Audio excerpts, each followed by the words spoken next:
One Time, juste l'intro, quand ils sont en train de jouer à la console. En fait, j'avais exactement la même veste et j'étais comme un fou. J'ai dit, mais attends, il est chez moi, c'est pas possible et tout. J'avais la mèche comme tout le monde à un moment donné, quoi.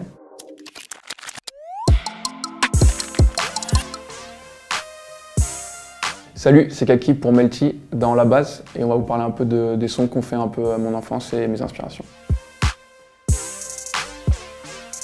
Il y en a eu plusieurs, mais je dirais Don't Think Twice, It's Alright de Bob Dylan. Un des premiers titres où je me suis dit ah non mais je veux faire ça de ma vie, quoi. Don't think twice, it's alright. C'était Stadium Arcadium Red Hot. C'est le premier que j'ai eu et que j'écoutais en boucle chez moi.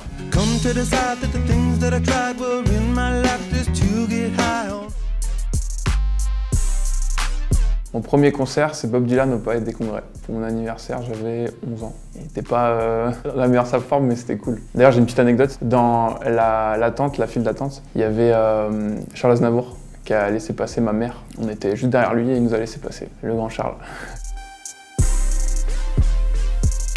Ma mère, c'était plus rockabilly, donc Elvis, Chuck Berry, Otis Redding. Et mon père, c'était plus Francis Cabrel, Noir Désir.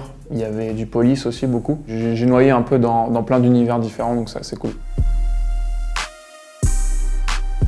Oh, comment tu sais ça? Ah ouais! Ah oui, bah oui! J'étais en 5e, j'avais repris Nino Ferré, Le Sud.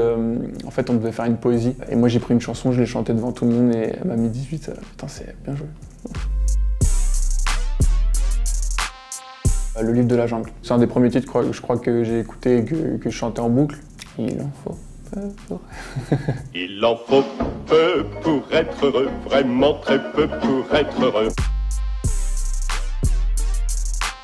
Justin Bieber, c'est les premiers clips que j'ai vus un peu. One Time, juste l'intro, quand ils sont en train de jouer à la console. En fait, j'avais exactement la même veste et j'étais comme un fou. J'ai dit, mais attends, il est chez moi, c'est pas possible et tout. J'avais la mèche comme tout le monde à un moment donné, quoi.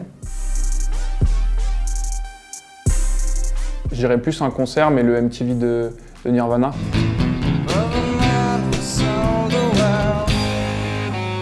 Quand je l'avais vu, je me suis dit, ah, l'émotion qu'il y a sur scène, la façon dont il a un peu le public à sa portée, tout ça, j'ai trouvé ça ouf. Et c'est un peu la première vraiment approche que j'ai eue de la scène. C'est un peu ce moment-là qui m'a donné envie de faire ça.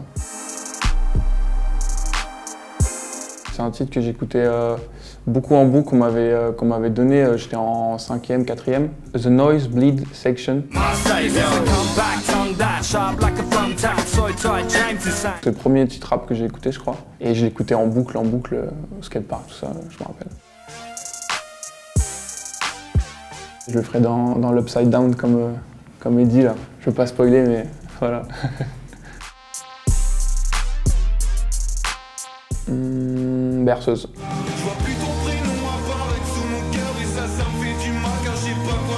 C'est un titre qu'on a fait en une après-midi. On l'a enregistré en full live. Il n'y avait pas d'ordinateur. On l'a vraiment composé avec l'équipe et en fait c'était un moment un peu magique parce que c'était la première fois qu'on faisait vraiment de la musique ensemble, vraiment sans être focus sur un point. Même ce qu'il raconte, tout ça, c'est un moment très très fort que j'ai ressenti. Donc je dirais que c'est un peu mon préféré. En tout cas, c'est celui dont je suis le plus sincère.